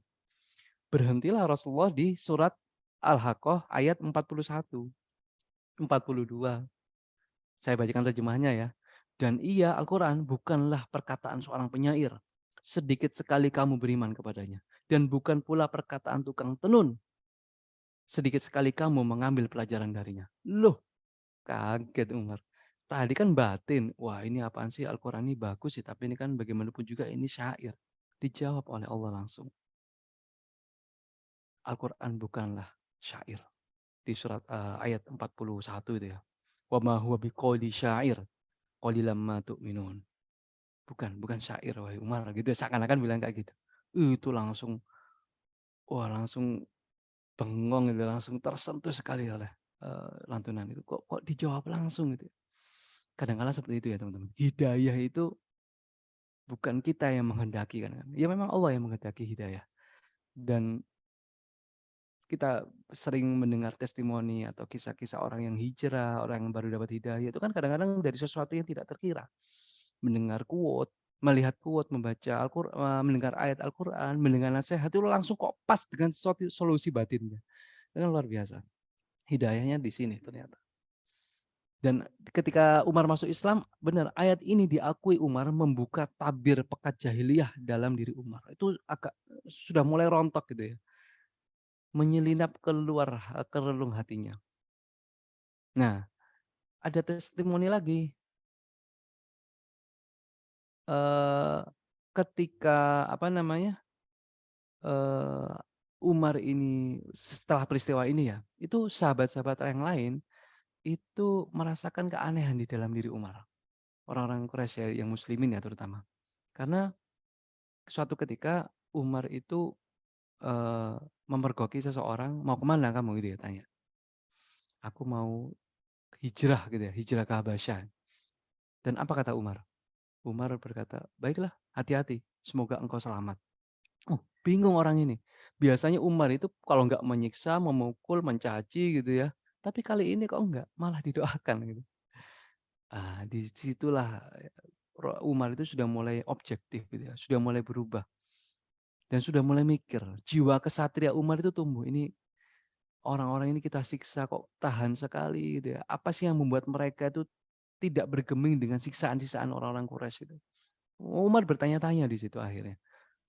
Ya, sehingga suatu titik, suatu peristiwa yang ini merubah imannya Umar, yaitu ketika Umar benar-benar ingin membunuh Rasulullah. Ya memang Umar sudah ini ya, sudah terpapar sentuhan iman, tetapi masih ada nilai-nilai jahiliyah yang terkadang itu Umar gregetan dengan orang-orang Quraisy. Slide selanjutnya, eee Umar itu gregetan, orang-orang Quraisy ini kayaknya apa ya, bertanya-tanya dia Umar itu ya, memusuhi juga tidak tidak begitu kuat, kemudian tapi juga gregetan sama orang-orang Quraisy kok memusuhinya getol banget, kok nggak sekalian dibunuh aja gitu ya, selesai masalah kan. Masih ada kebimbangan-bimbangan di diri Umar. Hingga suatu titik ini, Umar ini berani berhadapan dengan tokoh-tokoh Quraisy dan langsung bilang ya bahasa kita, "Kalian ini omdo ini, kalian ini omong doang sih, memusuhi Muhammad kok nggak endang membunuh," gitu loh. "Udahlah biar aku yang mengurusi. Hari ini aku akan membunuh Muhammad, biar masalah itu selesai lah. Kita nggak ada, apa namanya, konflik-konflik lagi," gitu ya. Jadi ya Abu Jahal sama Umar, 2 orang yang hanya bisa, apa ya, satu-satunya yang mau membunuh Rasulullah ini, Abu Jahal dan Umar. Dan ini Umar. Umar memutuskan untuk membunuh Rasulullah, itu sedang hunus pedang itu Umar. Nah, dalam perjalanan menuju Rasulullah, nggak tahu ke mana ya, mungkin ke rumahnya besar kemungkinan, ke rumahnya Rasulullah. Di tengah jalan bertemu dengan seorang yang bernama Nuaim bin Abdullah An-Nahm. Dan besar kemungkinan Nuaim ini sudah masuk Islam, tapi menyembunyikan keidentitasannya. "Mau kemana wahai Umar?" "Loh, engkau tak lihat aku menghunus pedang? Aku mau membunuh Muhammad sekarang juga." Lah, Nuaim tahu, waduh, eee, Nuaim ingin mengulur waktu, jangan langsung ketemu Rasulullah dulu lah. Memending waktu agar Rasulullah bisa menyelamatkan diri atau gimana gitulah. Nuaim langsung bilang kepada Umar, "Udahlah Umar, enggak usah ke Muhammad, eee, urusi saja keluargamu." "Emangnya kenapa? Ada apa dengan keluargaku?" "Tuh adikmu Fatimah ya, Fatimah binti Khattab sudah menjadi pengikut Muhammad." Kagetlah Umar ini, "Apa? Adikku masuk Islam?" Wah itu tambah marah ya, tambah tambah tambah naik pitam lagi itu Umar. Berhasil nih Nuaim mengulur waktu jangan bertemu Rasulullah dulu, ngurusi keluarganya dulu. Akhirnya Umar ya mikir, "Ya ngapain aku ngurusi Muhammad dulu, keluargaku aja masih ada yang bermasalah." Akhirnya dirubah destinasinya, Umar menuju rumahnya Fatimah adiknya. Karena waktunya mendadak, Fatimah kaget, "Waduh siapa datang?" Diketok pintunya, "Umar." Di dalam rumah itu ternyata Fatimah binti Khattab bersama suaminya, Sa'ad bin Zaid ya suaminya, itu sedang dibimbing ada wahyu baru ya, oleh seorang sahabat namanya Khobbab. Nah, Khobbab ini bisa mengakses Darul Arqam, sedangkan Fatimah itu nggak bisa, karena itu tadi strategi Rasulullah. Makanya dari mulut ke mulut penyampaian wahyu itu. Nah, pada saat itu Khobbab sedang menyampaikan wahyu yang disampaikan oleh Rasulullah, disampaikan kepada Fatimah dan Sa'id. Waduh, kebingungan mereka. Ini gimana ini? Ada Umar di luar. Didorong pintunya, Umar mau masuk, udah nggak bisa pergi, akhirnya Khobbab masuk sembunyi di dalam. Kemudian dibukakanlah pintu itu oleh Fatimah. Apa yang sedang kalian baca? Wah, Umar langsung bertanya, apa yang kalian baca? Apa urusanmu, wahai Umar? Ini urusanku. Pergilah gitu. Wah, nggak mau ini ya, nggak mau memberitahu si Fatimah langsung di ini ya, dihantam gitu ya. Yang dihantam ini ya, Saidnya ya, suaminya dihantam duluan. Dua sampai berdarah jatuh. Fatimah juga melindungi suaminya, bilang gini kepada Umar, "Wahai Umar, terserah engkau perlakukan apa saja ke aku, ke kami semua terserah. Tidak akan menyurutkan imanku untuk mengikuti ajaran Nabi Muhammad SAW." Dipukullah Fatimah itu, dia jatuh berdarah. Nah, disinilah Umar langsung tersadar, aku ini ngapain sih? Jiwa kesatriaannya tumbuh lagi. Aku ini ngapain? Ini jelas-jelas orang lemah lah. Kenapa aku yang menjadi semena-mena seperti ini gitu ya, dalam hati Umar seperti itu. Kalian itu sebenarnya apa sih yang membuat kalian itu tidak bergeming, membuat kalian itu kuat itu sebenarnya apa sih? Yang kalian pelajari itu sebenarnya apa sih? Bolehkah aku tahu itu? Penasaran kan Umar? Enggak, enggak boleh tahu. Yang kalian baca apa? Ini adalah wahyu dari Allah SWT yang disampaikan oleh Rasulullah. Mau dibaca enggak boleh. Engkau najis, kata Fatimah gitu. Engkau harus mandi terlebih dahulu. Oke, akhirnya Umar mandi. Umar mandi, setelah mandi, oke, aku ingin tahu apa yang kalian baca. Kau harus syahadat terlebih dahulu. Oke, akhirnya syahadat Umar di situ. Ketika syahadat dibacalah. Setelah selesai syahadat, kemudian dibacalah surat yang sedang disampaikan tadi, yaitu surat Toha. Toha dan seterusnya. Jadi teman-teman, dua surat ini ya, Al-Haqqah sama surat Toha ini adalah dua surat yang sangat merubah jiwa kerasnya Umar. Coba nanti kita baca, coba kita gali ini maknanya luar biasa Toha. Ma anzalna 'alaikal Qur'ana litashqa illa tazkiratan liman yakhsha. Toha, kami tidak menurunkan Al-Quran itu kepadamu wahai Muhammad agar engkau menjadi susah, enggak, melainkan sebagai peringatan bagi orang-orang yang takut. Wah, itu dibacakan ke Umar itu. Seperti ini. Diturunkan dari Allah yang menciptakan bumi dan langit yang maha tinggi. Itu seakan-akan menghancurkan nilai-nilai kejahilian Umar. Engkau sombong Umar, engkau merasa kuat Umar. Lihat, ada Tuhan Rob yang lebih kuat. Menciptakan langit, menciptakan bumi, dan seterusnya. Itu Umar langsung gemetar, langsung lemes, langsung jatuh terpungkur. Nah, saat itu langsung Umar bilang kepada Fatimah dan ini ya, suaminya, "Temukan aku kepada Muhammad sekarang juga. Temukan aku kepada Muhammad." Khobbab keluar dari persembunyiannya tadi, Khobbab tadi. Langsung bilang, "Absyir ya Umar, absyir ya Umar. Berbahagialah wahai Umar, berbahagialah. Mungkin ini adalah jawaban dari doa dari Rasulullah yang selama ini dilantunkan. Allahumma a'izzal Islam. Allahumma a'izzal Islam. Mungkin engkau, ya wahai Umar, jawaban itu." Wah, Umar, apalagi nih kayak bingung kan. Tapi itu Umar sudah benar-benar runtuh kejahilannya, sudah sadar lah, tersadar sepenuhnya. "Baiklah, akan kuantarkan engkau ke, Rasulullah." Kemudian diantarkanlah Umar ini menghadap ke Nabi Muhammad SAW. Kemana? Tidak ke rumahnya Rasulullah, tapi ke Darul Arqam. Nah, ini adalah hari terakhir beroperasionalnya Darul Arqam. Karena Umar masuk Islam ini tadi. Kemudian datang ke rumahnya Arqam bin Abi Arqam ini di Darul Arqam, diketok pintunya. Di dalam itu ada Rasulullah sedang menerima wahyu di dalam. Kemudian di bagian luarnya itu ada sahabat yang mengintip-ngintip. Dan tahu ada Umar datang dan itu Umar masih bawa pedang gitu. Waduh, Umar datang. Gimana ini? Bingung mereka semua. dan ada Hamzah di dalam. Ada apa? Itu Umar di luar mau masuk membawa pedang. Wah, gimana mereka bingung. Hamzah yang berani ngomong, udah biarkan masuk. Kalau dia Umar ini ingin berniat baik, kita terima dengan baik.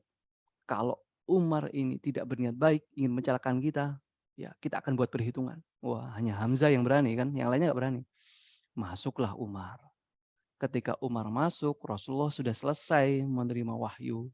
Bertemulah Rasulullah dengan Umar. Itu teman-teman. Rasulullah itu memegang badannya Umar. Cukup wahai Umar, cukup, berhentilah wahai Umar. Sampai kapan engkau seperti ini? Diguncang-guncangkan itu seakan-akan rontok itu semua nilai-nilai kejahilan. Tidakkah engkau ingin haruskah Allah menurunkan surat khusus untukmu? Sebagaimana surat itu memperingatkan orang-orang lain seperti Abu Jahal, Walid bin Mughirah dan seterusnya. Haruskah Allah menurunkan surat? Cukup, berhenti wahai Umar. Apa kata Umar? Umar udah lemes itu. Umar sudah berhenti, wahai Muhammad, wahai Rasulullah. Umar sudah berhenti. Aku hanya ingin berkata, asyhadu alla ilaha illallah wa asyhadu annaka Rasulullah. Wah, langsung syahadat di situ Umar. Itu tanpa dikomando. Seluruh Darul Arqam itu ya, yang ada di dalamnya ya, di dalam Darul Arqam, sahabat-sahabat semuanya takbir. Allahu Akbar, Allahu Akbar. Darul Arqam itu kan di Bukit Sofa, itu dekat dengan Ka'bah. Itu orang di sekitaran Ka'bah, di bawah itu tahu, wih, ada apa itu teriak-teriak. Oh, ternyata selama ini Rasulullah itu, Muhammad itu berada di situ. Mereka baru menyadarinya sekarang. Dan inilah izah Islam. Umar berkata, wahai Rasulullah, bukankah kita hak? Ya, kita hak. Bukankah mereka itu batil? Ya, mereka salah, mereka batil. Mengapa kita harus menyembunyikan agama ini? Ayo kita keluar, kita tawaf dan sholat di Ka'bah. Oke, ayo kita sholat. Waduh. Dan sejak saat itu, Rasulullah dan para sahabat untuk pertama kalinya berani muncul di permukaan, berjalan menuju Ka'bah dua baris. Shaf pertama ada Hamzah, shaf kedua ada Umar. Mereka berjalan menuju Ka'bah, tawaf dan kemudian mereka sholat di sana secara beramai-ramai. Dan orang-orang Quraisy itu hanya melongo, melihat, menyaksikan tanpa bisa bertindak apa-apa. Itu izah, izah Islam. Hamzah masuk Islam, Umar masuk Islam. Mereka sudah tidak bisa berkutik apa-apa. Oke, slide yang terakhir. Ini dampak Umar masuk Islam. Ibnu Mas'ud berkata, aku ingat betul ketika itu kami tidak pernah sholat dan tawaf di Ka'bah kecuali setelah Umar masuk Islam. Kami bisa melawan Quraisy sampai mereka terpaksa membiarkan kami sholat di Ka'bah. Kemudian Syuhaib bin Sinan mengutarakan di Tobaqotnya Ibnu Sa'ad, setelah Umar masuk Islam, Islam menjadi kuat. Ajakan memeluk Islam disampaikan terang-terangan. Kami bisa duduk membentuk lingkaran atau halakoh di sekitaran Ka'bah. Biasanya tidak berani. Sebelumnya tidak bisa, tidak berani. Kami dapat mengerjakan tawaf bersama-sama. Dan kami pun sejajar dengan orang-orang yang selama ini menyakiti kami. Bahkan sesekali bisa membalas mereka. Nah, akhirnya ya udah kalah lagi di sini Quraisy. Hingga satu titik Quraisy melakukan sebuah blunder ya, kalau saya bilang ini blunder ya, sebuah kebijakan, yaitu diboikotlah kaum muslimin. Dan setelah pemboikotan muncullah hari-hari terakhir di Mekah ya, di 3 tahun terakhir Mekah. Mungkin itu yang bisa saya sampaikan teman-teman, maaf agak molor-molor dikit. Mudah-mudahan bisa memberikan inspirasi apa yang terjadi di Mekah secara umum, highlight-nya seperti ini dan bagaimana izzah Islam itu tumbuh. Dan untuk pertemuan selanjutnya, kita bahas tentang kalau tidak tentang tahun kesedihan ya, tentang Amul Husni dan menjelang peristiwa hijrah insyaallah. Mungkin itu yang bisa saya sampaikan, wallahu taala alam. Saya kembalikan ke Dokter Agung atau moderator yang lain, wallahu alam. Jazakallah khairan Ustaz Iya, aku. Faisal Mahdi atas pemaparannya sangat gamblang ya, dan sangat menggugah kita bahwa ternyata pada perjalanan Rasulullah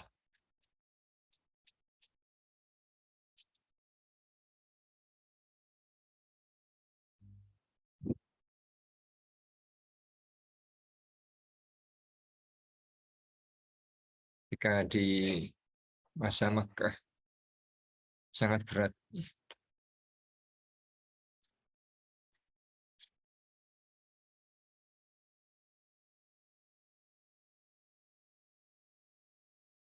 Ya, mohon pimpin untuk berdoa.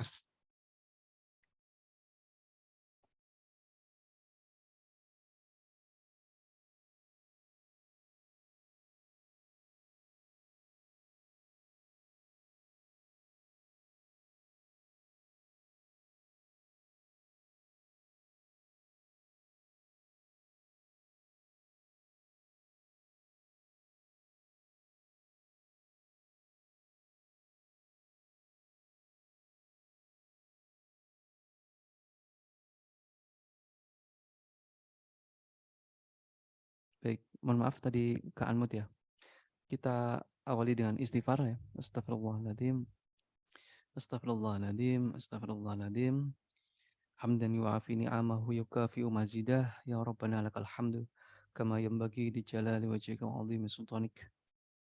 Subhanaka la ilma lana illa ma 'allamtana. Innaka antal alimul hakim.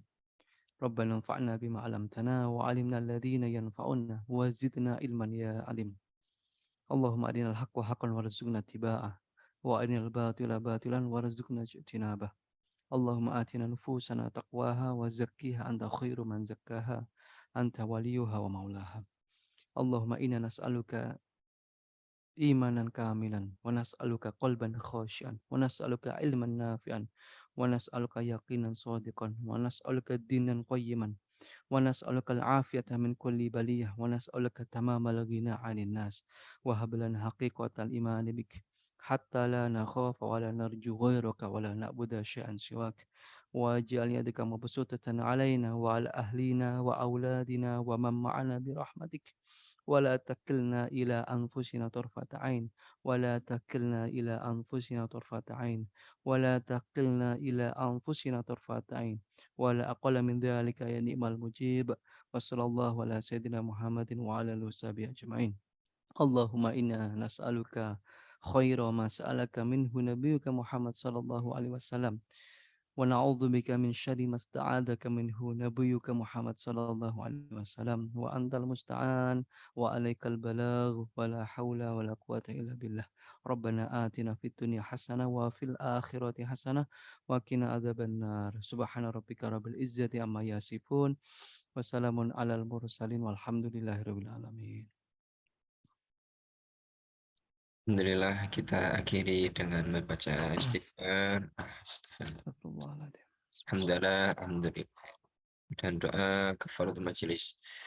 Bismillahirrahmanirrahim. Subhanallah wa bihamdika asyhadu an la ilaha illa anta astaghfiruka wa atubu ilaik.